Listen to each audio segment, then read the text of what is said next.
అందరికీ నమస్కారం అండి. Welcome to Venkat Siri channel. నవరాత్రులు చేసేవారు పాటించవలసిన 10 సూత్రాలను తెలుసుకుందామండి. ఈ వీడియోని ఎక్కడ కూడా స్కిప్ చేయకుండా ఎండింగ్ వరకు చూడండి. వీడియో నచ్చితే ప్లీజ్ లైక్ చేయండి. చాలామంది వీడియో చూస్తున్నారు కానీ లైక్ చేయటం లేదు. ప్లీజ్ వెంకట్ సిరి ఛానల్ని సబ్స్క్రైబ్ చేసుకోండి, లైక్ చేయండి. నవరాత్రి పూజ సామాగ్రి ఎప్పుడు కొనాలి? అమ్మవారిని ఏ రోజు అంటే ముందు రోజు తయారు చేసి ఉంచవచ్చా? అమ్మవారి ఫోటోకి పూజ చేయాలా లేదా శ్రీచక్రానికి చేయాలా?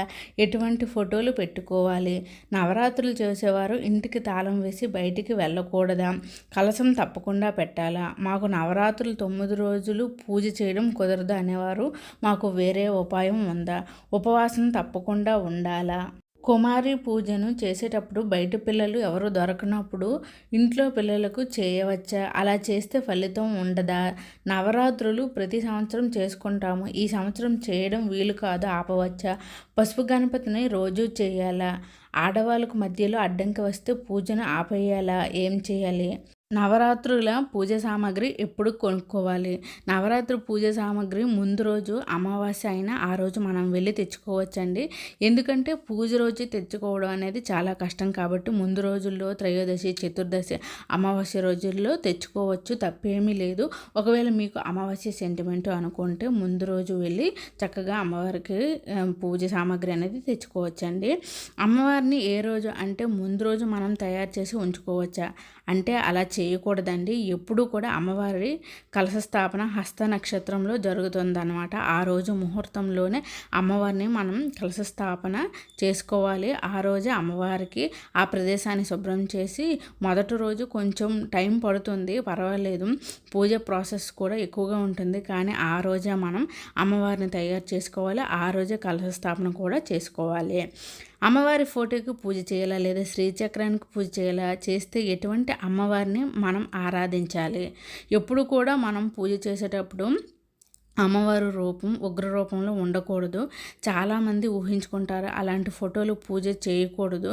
ఎప్పుడు కూడా శాంతమూర్తినే మనం ఆరాధించాలి. ఆనందంగా అమ్మవారు చిరునవ్వు చిందిస్తూ నవ్వుతూ ఉన్న ఫోటోను మీరు తెచ్చుకోండి.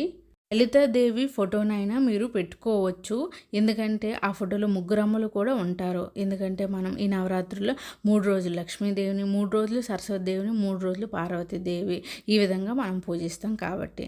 మా ఇంట్లో శ్రీచక్రం ఉంది అంటే చాలామంది అమ్మవారి ప్రతిరూపం శ్రీచక్రం, శ్రీచక్రానికైనా మీరు పూజ చేసుకోవచ్చు. నవరాత్రులు చేసేవారు ఇంటికి తాళం వేసి బయటికి వెళ్ళకూడదా? మాకు వాయనానికి పిలిచారు లేదా పూజ చూడటానికి పిలిచారు, ఇంట్లో అమ్మవారిని పెట్టుకున్నారు అని చాలామంది వాళ్ళ ఇంటికి వెళ్తూ ఉంటారండి. అలా వెళ్ళకూడదు.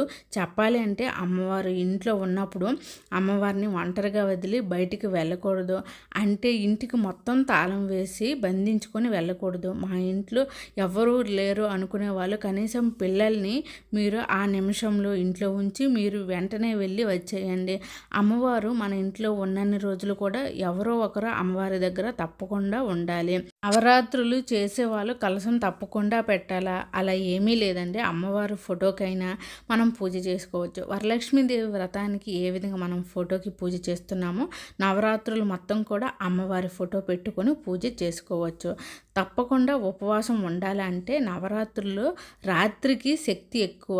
రాత్రిపూట అమ్మవారిని ఆరాధించడం వల్ల అమ్మవారు మనకు చాలా దగ్గరగా వస్తారు కాబట్టి భోజనం చేయకూడదు. అందుకోసం ఈ ఉపవాసం అనేది పెట్టారు. ఉపవాసం చేయగలిగిన వాళ్ళు ఈ 9 రోజులు ఉపవాసం ఉంటే చాలా మంచిది.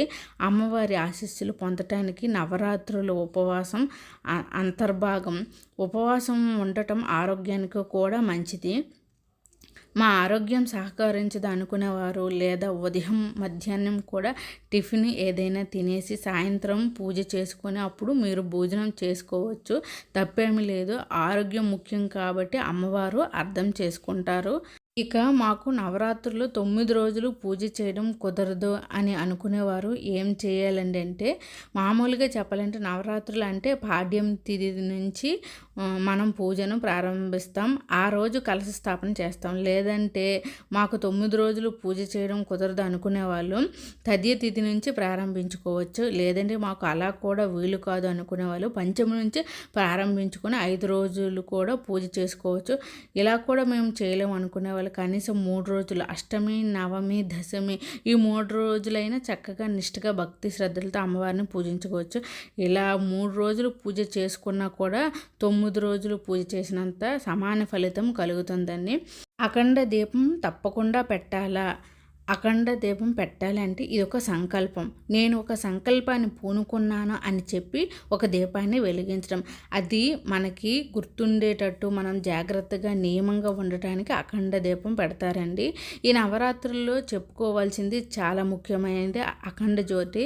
మొదటి రోజు అంటే నవరాత్రులు ఏ రోజైతే ప్రారంభిస్తున్నామో ఆ రోజు వెలిగించి దానిని 9 రోజుల పాటు పగలు రాత్రి కూడా వెలిగేలా చూసుకోవాలి. చాలా కష్టం, చాలా జాగ్రత్తగా చూసుకోవాలి. అఖండ జ్యోతి వలన సుఖ సంతోషాలు, అష్టైశ్వర్యాలు, శ్రేయస్సు సిద్ధిస్తుంది. ఈ దీపానికి నెయ్యి వాడితే మంచిది. నెయ్యి అందుబాటులో లేకపోతే మరేదైనా నూనె వాడవచ్చు, కానీ ఆవాల నూనె వాడకూడదండి. అయితే నిజం చెప్పాలి అంటే నవరాత్రులు చేసేవారు అఖండ దీపం పెట్టాలని ఎక్కడా కూడా లేదు. మీరు మామూలుగా ఉదయం, మధ్యాహ్నం, సాయంత్రం 3 పూట్ల కూడా దీపారాధన చేసుకుంటే చాలు. అఖండ దీపారాధన చేస్తే మాత్రం చాలా నియమంగా జాగ్రత్తగా ఉండాలండి. కుమార పూజ చేసేటప్పుడు మాకు బయట పిల్లలు ఎవరు దొరకనప్పుడు ఇంట్లో పిల్లలకి పూజ చేసుకోవచ్చా? ఇలా చేస్తే మాకు ఫలితం ఉంటుందా లేదా? అయితే బయట పిల్లలు ఎవరు దొరకనప్పుడు ఇంట్లో ఉన్న పిల్లలకు చేయవచ్చండి. అమ్మవారి స్వరూపం ఆడపిల్ల, మన ఇంట్లో పిల్లలకు చేస్తే ఫలితం ఉండదు అని ఏమీ లేదు. నవరాత్రులను పూజ మేము ప్రతి సంవత్సరం చేసుకుంటామండి. కలశం పెట్టుకొని చక్కగా చేసుకుంటాం.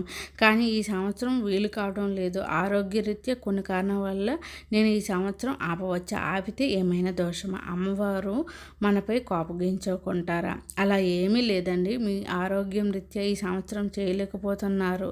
దానికి ఎవరు ఏమి చేయలేము. ఆపవచ్చు. దానికి తప్పేమీ లేదు. వచ్చే సంవత్సరం నుంచి చక్కగా చేసుకోవచ్చు.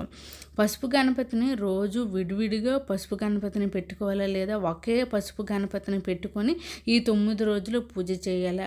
మనం మొదటి రోజు పసుపు గణపతిని చేసి పెట్టుకుంటాం కదండి. ఆ పసుపు గణపతి పైన రోజు మనం పూజ చేసుకునేటప్పుడు 2-3 చుక్కలు నీళ్లు చల్లితే ఆ పసుపు గణపతి గట్టి పడకుండా ఉంటుంది. 9 రోజుల వరకు ఉంచాలన్నమాట.